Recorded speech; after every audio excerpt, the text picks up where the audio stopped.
മരണത്തോട് മല്ലിട്ടുകൊണ്ടിരിക്കയാ. അവന്റെ ഹൃദയം ഒന്ന് പടച്ചു. അവൻ ഓടി ഹോസ്പിറ്റലിലേക്ക് ഓടി വരുമ്പോൾ കണ്ണു തുറന്നു കിടക്കുന്നൊരു പെൺകുട്ടിയാ മരണത്തോട് മല്ലിട്ടുകൊണ്ട് കിടക്കുമ്പോൾ, എന്റെ പ്രിയപ്പെട്ട സഹോദരിമാര് വളരെ ഗൗരവത്തിലൊന്ന് ചിന്തിക്കണേ. ഉമ്മയെയും ഉപ്പയെയും അവരുടെ കണ്ണീരിനെയും അവരുടെ വേർപാടിനെയും അവരോടുള്ള കടമയെയും അറിയാതെ വീട് വിട്ടുപോകുന്ന പെണ്ണുങ്ങളെ, വീട് വിട്ടുപോകുന്ന പെണ്ണുങ്ങളെ, നിങ്ങൾ പോകുന്നത് നരകത്തിലേക്കാ, ദുരന്തത്തിലേക്കാ, കൊടും ഭീകരമായ ബീഭത്സമായിട്ടുള്ള കത്തിക്കാളുന്ന അഗ്നിയാ നിങ്ങൾ ചോദിച്ചു വാങ്ങുന്നത്. ദുനിയാവിൽ വെച്ച് തന്നെ പടച്ചവന് പാഠം പഠിപ്പിക്കും, മറന്നു പോകണ്ട. അൻഷാദ് വന്നു നിൽക്കുമ്പോൾ അൻഷാദ് ചോദിക്കുന്നു, പെണ്ണേ നീ എവിടുന്ന് വരികയാ, നീ ആരാണെന്ന് ചോദിക്കുമ്പോൾ അവൾ ചരിത്രത്തിന്റെ കെട്ടഴിക്കുകയാ. ആ ചരിത്രം കേട്ട് അത്ഭുതപ്പെട്ടുകൊണ്ട് അൻഷാദും അടുത്തുള്ള ഡോക്ടറും പ്രൊഫസേഴ്സും അതാ നേഴ്സന്മാരുമൊക്കെ ഇങ്ങനെ നിൽക്കുകയാ. എന്റെ പേര് റാഷിദയാ, എന്റെ പേര് റാഷിദയാ, തൃശൂർ ജില്ലയിലാ എന്റെ സ്വദേശം. അവിടെ സാമാന്യം സാമ്പത്തികമുള്ള കുടുംബത്തിൽ ജനിച്ച ഞാൻ, എനിക്ക് വിവാഹപ്രായമെത്തിയപ്പോൾ എന്റെ പ്രിയപ്പെട്ട ഉമ്മ, എന്റെ പ്രിയപ്പെട്ട ഉപ്പ അനുയോജ്യനായൊരു വരനെ അന്വേഷിച്ച് കണ്ടുപിടിച്ച് എനിക്ക് വിവാഹം ചെയ്തു തന്നു. ഞങ്ങളുടെ ജീവിതം സന്തോഷത്തോടെ മുന്നോട്ട് പോയി. അങ്ങനെ മുന്നോട്ട് പോകുമ്പോൾ ജീവിതത്തിന്റെ രണ്ടറ്റം കൂട്ടിമുട്ടിക്കാൻ വേണ്ടിയിട്ട് ഞങ്ങൾ പെടാപ്പാടുപെടുമ്പോ എന്റെ പ്രിയപ്പെട്ട ഭർത്താവ് പറഞ്ഞു, എന്റെ പ്രിയതമേ, എന്റെ മനസ്സിന്റെ രാജാത്തിയെ, ഞാൻ ഗൾഫിലേക്ക് പോകാൻ ഉദ്ദേശിക്കുകയാ, നിന്റെ അഭിപ്രായം പറയോ? ജീവിതത്തിന്റെ പ്രയാസങ്ങൾ തീരുന്നില്ല. നമ്മുടെ വീട് കണ്ടോ ചോർന്നൊലിക്കുകയാ. നമ്മുടെ വീടൊന്ന് മെയിൻ്റനൻസ് ചെയ്യണമല്ലോ, വീടൊന്ന് മെയിൻ്റനൻസ് ചെയ്യണമല്ലോ. ഈ ചെറിയ കോല് കൊണ്ടൊന്നും നടക്കൂല.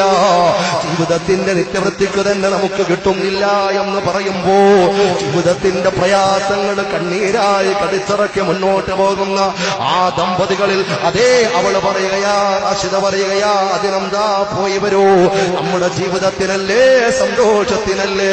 സഹോദരങ്ങളെ, അങ്ങനെ ഗൾഫിലേക്ക് എന്റെ ഭർത്താവ് പോവുകയാ. റാഷിദ പറയുകയാ, അങ്ങനെ പോയി അതാ ശമ്പളങ്ങൾ അയച്ചുകൊണ്ടിരുന്നു. തുച്ഛമായ നാള് കഴിയുമ്പോ 2 ലക്ഷം രൂപ എങ്ങനെങ്കിലും സ്വരൂപിച്ചു വെച്ചു. ഭർത്താവ് വിളിച്ചു പറയുകയാ, അല്ലയോ റാഷിദ, നിന്റെ പേരിലാണ് പണം അയച്ചിട്ടുള്ളത്, അതുകൊണ്ട് 2 ലക്ഷം രൂപ ഇതാ ക്ലിയർ ആയിരിക്കുന്നു. നമ്മുടെ വീടിന്റെ മെയിൻ്റനൻസ് ഒന്ന് ചെയ്യാൻ തുടങ്ങിക്കോ. നമ്മുടെ വീടിന്റെ മേൽക്കൂരയൊക്കെ ഒന്ന് മാറ്റി ഒന്ന് വൃത്തിയാക്കുമോ? ഉപ്പയോട് പറയണേ. ഞാനും ഉപ്പയോട് വിളിച്ചു പറയാ. അങ്ങനെ റാഷിദ പറയുകയാ, ഞാൻ ഉപ്പയോട് പറഞ്ഞു. ആ ഉപ്പയോട് മകനും വിളിച്ചു പറഞ്ഞു. സഹോദരങ്ങളെ ചിന്തിക്കണേ. അങ്ങനെ ഉപ്പ വീട് വിട്ടുകൊണ്ട് പുറത്തു പോവുകയാ. പണിക്കാരെ അന്വേഷിച്ചുകൊണ്ട് പുറത്തു പോവുകയാ. അങ്ങനെ ടെന്റടിച്ച് തിരുവനന്തപുരം ജില്ലക്കാരായ ഒരു ടീം ആ പരിസരത്ത് ടെന്റടിച്ചുകൊണ്ട് ധാരാളം പണികൾ ഉണ്ടായതുകൊണ്ട് താമസിക്കുന്നുണ്ട്. ആശാരിമാരുടെ മേശരിമാരുടെ അടുത്ത് വന്നിട്ട് തന്റെ കാര്യം പറയുമ്പോൾ, ഞങ്ങൾ ഇന്ന ദിവസം വരാമെന്ന് പറയുമ്പോൾ ആ ദിവസം ആശാരിമാരും മേശരിമാരും വീട്ടിലേക്ക് കടന്നു വരുമ്പോൾ പ്രായം ചെന്ന ഉപ്പയും ഉമ്മയും ആ മേശരിമാർക്ക് പണിക്കാർക്ക് ഭക്ഷണം കൊടുക്കാനും വെള്ളം കൊടുക്കാനും ആവശ്യവസ്തുക്കളൊക്കെ കൊടുക്കാനും ഏൽപ്പിച്ചത് പ്രിയപ്പെട്ട പൊന്നുമോള് റാഷിദയാ. ഒന്നാലോചിക്കണേ, പണി തുടങ്ങുകയാ. നോക്കുമ്പോൾ അതിലൊരു മേശരിക്ക്, അതിലൊരു പണിക്കാരൻ ഇടക്കിടക്ക് ദാഹമുണ്ടാവുകയാ. അങ്ങനല്ലേ ചില നരമ്പ് രോഗികൾക്ക് ചിലടത്ത് വന്ന വല്ലാത്ത ദാഹമാ. എത്ര ഗ്ലാസ് വെള്ളം കുടിച്ചാലും ദാഹം തീരൂല. ആണുങ്ങളില്ലാത്ത വീട്ടിൽ വന്നാൽ ഒരു ഗ്ലാസ് വെള്ളം വേണം, ഒരു ഗ്ലാസ് കൊണ്ട് ചിലപ്പോ തീരൂല. എന്റെ പ്രിയപ്പെട്ടവരെ, ആശാരിയ പണിക്കാരൻ പറയുകയാ, റാഷിദ എന്ന് പറയുന്ന പൊന്നുമോള് പൊട്ടിക്കരഞ്ഞുകൊണ്ട് പറയുകയാ. അങ്ങനെ അയാൾ വെള്ളം ചോദിക്കുമ്പോ ഞാൻ വെള്ളം കോപ്പയുമായി കൊണ്ടു കൊടുത്തു. എന്നെ നോക്കിയാളെ ചിരിക്കാറുണ്ട്, ഞാൻ വെറുപ്പോടെ മുഖം തിരിക്കാറുണ്ട്. പിന്നെ പല കമന്റ് പറയാറുണ്ട്. കമന്റ് കേട്ട് ഞാൻ അറിയാതെ ചിരിച്ചുപോയി. ഈമാനില്ലാത്ത പെണ്ണ് ചിരിച്ചുപോയി.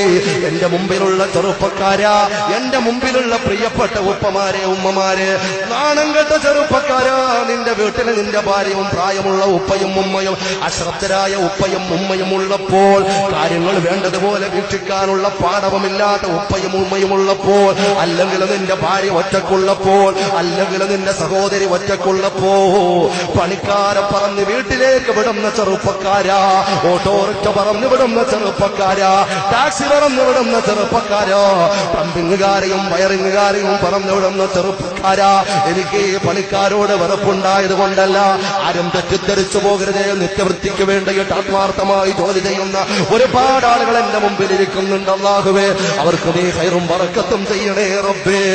അവരുടെ ജീവിതത്തിൽ നീ ഖൈറു നൽകണേ അല്ലാ.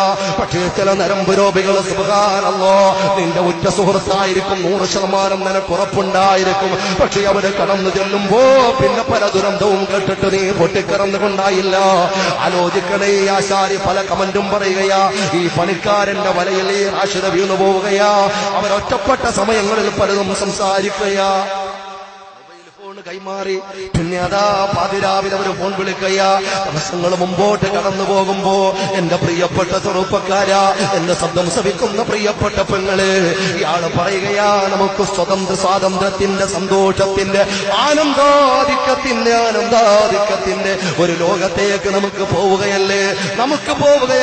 ഞാൻ റെഡിയാ റാഷിദ, നീ വരികയാണെങ്കിൽ കൂട്ടിക്കൊണ്ടു പോകാൻ ഞാൻ റെഡിയാ. സഹോദരങ്ങളെ, റാഷിദ എന്ന പൊന്നുമോള് പൊട്ടിക്കറന്നുകൊണ്ട് പറയുകയാ, അങ്ങനെ ഏതോ ഒരു സമയത്ത് എല്ലാം മറന്നുപോയി. ഞാനതാ ആ പണിക്കാരനുമായിട്ട് ഇറങ്ങിത്തിരിക്കുകയാ. നെയ്യാറ്റി അതേ കളിക്കാവിളയില് എന്നെ കൊണ്ടുപോയി 2 ലക്ഷം രൂപ ഞാൻ കയ്യിലെടുത്തു. വളരെ ത്യാഗപ്പെട്ടിട്ട് എന്റെ പ്രിയപ്പെട്ട മാതാപിതാക്കൾ ഉണ്ടാക്കി തന്ന പണ്ടം, ആ പണ്ടവും ഞാൻ കയ്യിലെടുത്ത കാഫിറിനോടൊപ്പം ഞാനൊന്നും ചിന്തിക്കാതെ ഇറങ്ങിപ്പോയി.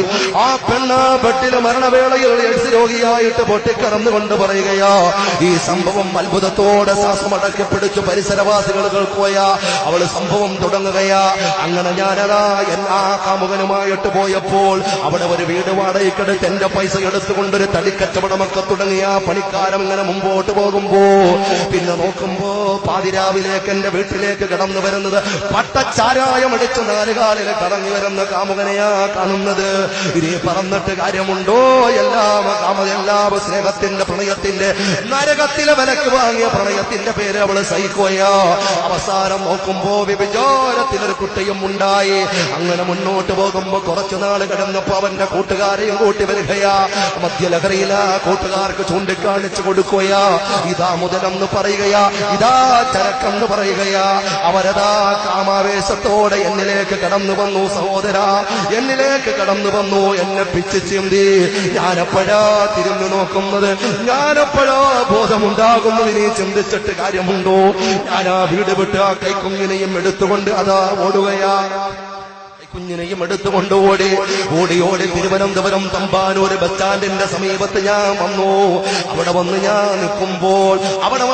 നിൽക്കുമ്പോൾ ഞാൻ ചിന്തിച്ചു, എന്റെ വീട്ടിലേക്കൊന്ന് വിളിക്കാമല്ലോ, എന്റെ വീട്ടിൽ ആരൊക്കെ എന്നെ കൈവിട്ടാലും എന്റെ പ്രിയപ്പെട്ട 9 മാസവും 10 ദിവസവും എന്നെ ഗർഭഗൃഹത്തിൽ ചുമന്ന എന്റെ പ്രിയപ്പെട്ട ഉമ്മ, എല്ലാ കാര്യങ്ങളും ഉപ്പയിൽ നിന്നും ഒളിച്ചു വെച്ച് എന്നെ പരിപാലിച്ച പൊച്ചു വളർത്തിയ ഉമ്മ, ആ ഉമ്മയോടൊന്ന് മാപ്പ് പറഞ്ഞ ചിലപ്പം എനിക്ക് അഭയം കിട്ടിയേക്കാ. വളരെ തന്ത്രപൂർവ്വം ആളുമാറിയിട്ട് അടുത്ത ബൂത്തിൽ കയറിയിട്ട് സുബ്ഹാനല്ലാഹ് വീട്ടിലേക്ക് വിളിക്കുന്ന സമയം, വീട്ടിന്റെ പരിസരത്തുള്ള വീട്ടിലേക്ക് വിളിക്കുന്ന സമയം കിട്ടിയ മറുപടി എന്താണെന്നറിയുമോ? തന്റെ പ്രിയപ്പെട്ട ഉമ്മയും തന്റെ പ്രിയപ്പെട്ട ഉപ്പയും അവൾ ഇറങ്ങിപ്പോയ വിഷമത്താൽ ഹൃദയത്തിന് സഹിക്കാൻ പറ്റാതെ താങ്ങാൻ പറ്റാതെ ഹൃദയം പൊട്ടി മരിച്ചുപോയെന്ന വാർത്തയാ. ആര് സഹിക്കും പൊന്നുമോളെ? ഏത് ഹൃദയത്തിന് താങ്ങാൻ പറ്റും പൊന്നുമോളെ? അവരുടെ വേദനയകറ്റാൻ, അവരുടെ കണ്ണുനീര് പിടിച്ചു നിർത്താൻ ലോകത്തൊരു സിദ്ധൌഷധവുമില്ല പൊന്നുമോളെ. ആരൊക്കെ ഉപദേശിച്ചാലും ആ ഹൃദയത്തിന്റെ താപത്തെ തണുപ്പിക്കാൻ പറ്റില്ല പൊന്നുമോളെ. ആ താപമുള്ളിടത്തോളം കാലം മലക്കുകൾ നിന്നെ ശപിക്കുകയാ, ഭൂമി നിന്നെ ശപിക്കുകയാ, ലോകം നിന്നെ ശപിക്കുകയാ, മലക്കുകൾ നിന്നെ ശപിക്കുകയാ, സർവോപരി പടച്ചവൻ നിന്നെ ശപിച്ചുകൊണ്ടിരിക്കുകയാ. നരകത്തിലേക്ക് നീ ഒടിയെടുത്തുകൊണ്ടിരിക്കുകയാ. പടച്ചവനെ, ഞങ്ങളുടെ പെങ്ങന്മാരെ നീ കാക്കണേ റബ്ബേ, ഞങ്ങളുടെ സഹോദരിമാരെ കാക്കണേ റബ്ബേ, ഞങ്ങളുടെ ഭാര്യ സന്താനങ്ങളെ കാക്കണേ റബ്ബേ. അങ്ങനെ പറയുകയാ. അവസാനം അതാ ഈ വിവരം കേട്ടപ്പോൾ അതാ തിരിച്ചു പൊട്ടിക്കറന്നുകൊണ്ട് തമ്പാനൂർ ബസ് സ്റ്റാൻഡിന്റെ KSRTC ബസ് സ്റ്റാൻഡിന്റെ സമീപത്ത് വരുമ്പോൾ അതാ സമയം പാതിരാവിനോടടുക്കുമ്പോൾ ഒരു പെണ്ണ് അവളുടെ അടുക്കലേക്ക് കടന്നു വരികയാ. എന്താണ് ഇവിടെ നിൽക്കുന്നത്, നീ ആരാ? ഫുള്ള് ബയോഡേറ്റ പറയുമ്പോൾ ഡീറ്റെയിൽസ് ആയിട്ട് അവളോട് പറയുമ്പോ, ഓളെ ഇവിടെ നിൽക്കല്ലേ, ഈ സ്ഥലം ഈ സമയം വല്ലാത്ത പ്രശ്നമുള്ള സമയമാ, അതുകൊണ്ട് തൽക്കാലം നീ എന്റെ കൂടെ പോരെ, നിനക്ക് ഞാൻ സേഫായിട്ടൊരു സ്ഥലം തരാ. അവള് കൂട്ടിക്കൊണ്ടുപോയി. എന്റെ പൊന്നുമോളെ മനസ്സു തുറന്നു കേൾക്കണേ, അവളാ നാട്ടിലെ ഏറ്റവും വലിയ സെക്സ് റോക്കറ്റിലെ കണ്ണിയായിരുന്നു. അവളും കൊണ്ടുപോയി ഒരുപോലെ വിൽപ്പന നടത്തിയ റാഷദിയുടെ ശരീരം ആ പൊന്നുമോള് പൊട്ടിക്കറന്നുകൊണ്ട് പറയുകയാ. അവസാനം എഡ്സ് വന്നപ്പോൾ ഓടയിലേക്ക് വലിച്ചെറിഞ്ഞിട്ട് കടന്നുപോയതാ. എഡ്സിന്റെ വല്ലാത്ത അവസ്ഥയെത്തിയപ്പോൾ ഓടയിലേക്ക് വലിച്ചെറിഞ്ഞുകൊണ്ട് കടന്നുപോയതാ. അതുകൊണ്ടാ പ്രിയപ്പെട്ട മക്കളെ ഞാൻ പറഞ്ഞത്, ഈ ദുനിയാവിൽ അതേ ആഖിറത്തിലെ പരലോകത്ത് മാത്രമല്ല, ഈ ദുനിയാവിൽ വെച്ച് തന്നെ റബ്ബ് നമ്മളെ പാഠം പഠിപ്പിക്കും. ഞങ്ങളെ കാക്കണേ അല്ലാ, ഞങ്ങളെ നീ കാക്കണേ റബ്ബേ, ഞങ്ങളെ നീ കാക്കണേ അല്ലാ, ഞങ്ങളുടെ കാര്യങ്ങളിൽ നീ സലാമത്ത് നൽകണേ റബ്ബേ. അതുകൊണ്ട് ആലോചിച്ചോ, ഉമ്മയുടെ ഉപ്പയുടെ കണ്ണ് വെട്ടിച്ച് നടക്കുന്ന മക്കളെ, ഏതിന്റെ പേരിലാണെങ്കിലും നിങ്ങൾക്ക് രക്ഷപ്പെടണമോ, ആ പ്രിയപ്പെട്ട ഉമ്മാന്റെ കൈ പൊങ്ങണം അള്ളാന്റെ ദർബാറിലേക്ക്. ഞാനതായിരുന്നു അവസാനം പറഞ്ഞു വന്ന പോയിന്റ്. ഈ ദുനിയാവിൽ ആധുനിക മക്കൾ പിഴച്ചു പോകാനുള്ള പ്രധാനപ്പെട്ട കാരണം, ആത്മീയമായ അലങ്കാരത്തോടെ അരമനയുടെ അകത്തളത്തിൽ ഉമ്മയും ഉപ്പയും അവർക്ക് വേണ്ടിയിട്ട് ദ്വാരക്കാനുള്ള മനസ്സില്ല, അവർക്ക് വേണ്ടിയിട്ട് ആത്മാർത്ഥമായി ദ്വാരക്കുമ്പോഴോ സ്വീകരിക്കാനുള്ള സാഹചര്യവുമില്ല. അതുകൊണ്ട് ഉമ്മ ഉപ്പ മക്കൾക്ക് വേണ്ടി ദ്വാരക്കണേ, മക്കളെ ഉമ്മയ്ക്കും ഉപ്പയ്ക്കും വേണ്ടി ദ്വാരക്കണേ. പ്രിയപ്പെട്ട ഉപ്പയും ഉമ്മയും ഖബറിൽ കിടക്കുന്നവർ ആ വെള്ളിയാഴ്ച സമയത്തെങ്കിലും അവരെടുത്തു പോയിട്ടൊരു ഫാത്തിഹ ഓതി, എന്നെ പോറ്റി വളർത്തിയ ഉമ്മയാ, എങ്ങനെ സഹിക്കാൻ പറ്റുമാ ഉമ്മയുടെ മുഖം തിരിച്ചു നീ ഇങ്ങനെ ഓടിപ്പോകാ. പൊന്നുമോനെ പൊട്ടിക്കറന്നുകൊണ്ട് ആ ഖബറിന്റെ അടുത്ത് വന്നു ദ്വാരക്ക, സ്വാലിഹായ റസൂലമാകാ.